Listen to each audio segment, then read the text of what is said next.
DSB TV में आप सबका स्वागत है।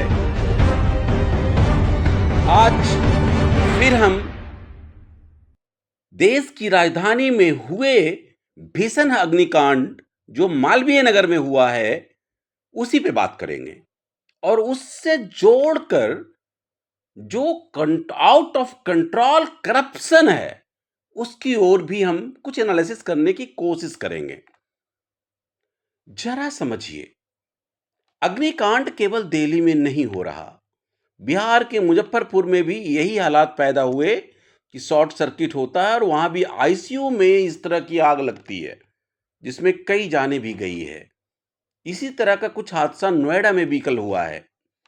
मेरा मानना है सकरी गलियां, झूलते हुए बिजली के तार, टेलीफोन्स के तार और सिस्टम की लापरवाही हमेशा अनाधिकृत माइंडसेट से जो जनरल लोग हैं, शायद ये बात बुरा लगे, हर एक घर बनाने वाला इंसान चाहता है कि वो पोजीशन मैक्सिमम लैंड पे ले, चाहे वो ऑन स्काई हो चाहे ऑन अर्थ हो।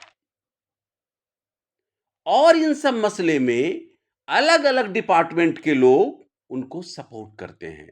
तो फिर गवर्नमेंट का काम क्या है जी? राइट गवर्नमेंट किसको कहते हैं? फिर राइट्स इंसान की कहां जाती है?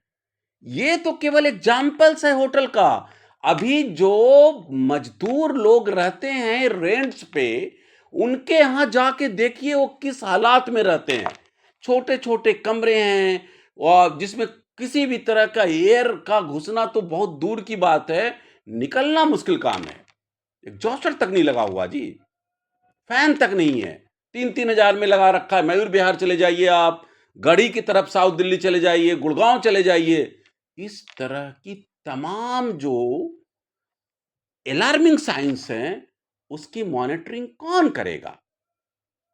आखिर वो कौन सी गवर्नमेंट आएगी जो एक लोकल आदमी पे अपना ध्यान सेंट्रलाइज करेगी? आप ये सोचिए, जो पकड़ा गया है मालवीय नगर में तथाकथित तौर पे मिस्टर बजाज, उसके बंगला कनेक्शन ढूंढा जा रहा है, बांग्लादेश कनेक्शन। भाई, ये जो कांड हुआ है ना, ये एक एग्जाम्पल सेट हो रहा है। वैसे तो आपके कान पे जूनी रेंग थी, पहले भी जो गवर्नमेंट थी उनके नजरिए से बाढ़ में आईएस के जो इंस्टीट्यूट थे उसके नीचे लाइब्रेरी में करंट आने के कारण कितने बच्चे मर गए थे। खैर, आपको क्या फर्क पड़ता है इन सब चीजों से? आपका तो ये कहना है कि हमारी जो मुद्रास्फीति है वो काफी अच्छी बढ़ रही है, इकोनॉमी अच्छी जा रही है, पता नहीं कैसे जा रही है, वो आप ही बात करें। कमाल की बात ये भी है कि सेंटिमेंट्स, पॉलिटिकल सेंटिमेंट्स जो जनमानस के लिए है, वो भी कहीं ना कहीं अब दिखती नहीं है। मास लीडर किसे कहा जाता है जी? मास लीडर उसे नहीं कहा जाता जो चुनाव पे चुनाव जीतते हैं।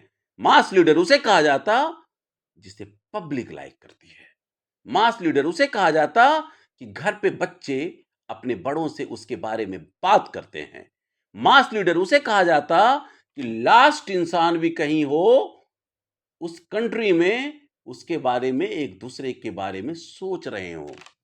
क्या लगता है ऐसा हो रहा है आपको?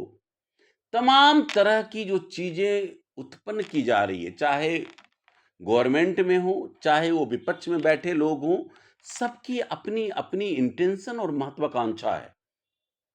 कोई भी खुले मन से किसी भी तरीके से बात नहीं कर रहा कि आखिर हो क्या रहा है।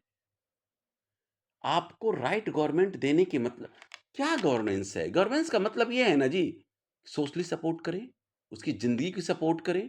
एक इंसान की भी जिंदगी उतनी महत्व रखती है कि नहीं? लेकिन हम सब क्या कर रहे हैं कि इतने बड़े देश में कुछ हादसा तो हो ही जाता है ना? जिसके घर से लोग जा रहे हैं ना, उनसे पूछिए जाके। आपके सिस्टम पे भरोसा करके लोग मेट्रो लेते हैं, आपके सिस्टम पे भरोसा करके लोग एयरपोर्ट्स पे जा रहे हैं, आपके सिस्टम पे भरोसा करके लोग रेलवे में सफर करते हैं, आपके सिस्टम पे भरोसा करके लड़के लड़कियां अपने घरों से बाहर निकलती है। आप ये कहेंगे? मैं ये नहीं कहता कि 5 से 7% की कुछ घटनाएँ नहीं घट सकती, लेकिन आप रेशियो उठा के देखिए ना, डेथ का, इस तरह के कंडीशंस का, अच्छा कीजिए। ये जो सिस्टम है ना, फेडरल सिस्टम है, जिनके बलिदान पे ये सब बना है, संविधान की सुरक्षा की जाए।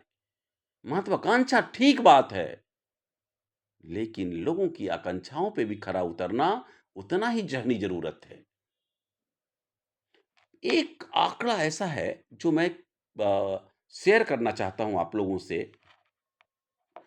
जितने तरह की ब्यूरोक्रेट्स और विभाग है, चाहे एमसीडी को हो, एनडीएमसी हो, फायर एलोकेटिंग एरिया हो, सबके अपने-अपने एजेंडा है। सबका अपना-अपना ग्रुप्स काम करता है।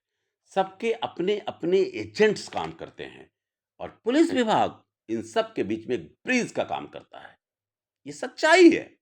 मैं नहीं कहता कि ईमानदार लोग नहीं हैं, हर विभाग में हैं, लेकिन ज़्यादा मेजॉरिटी ऑफ जो कंडीशंस है, वो खिलाफ है इसके। कब सुधरेगा? कौन सुधारेगा?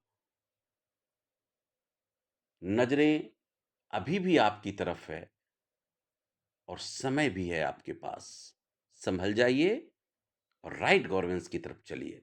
धन्यवाद।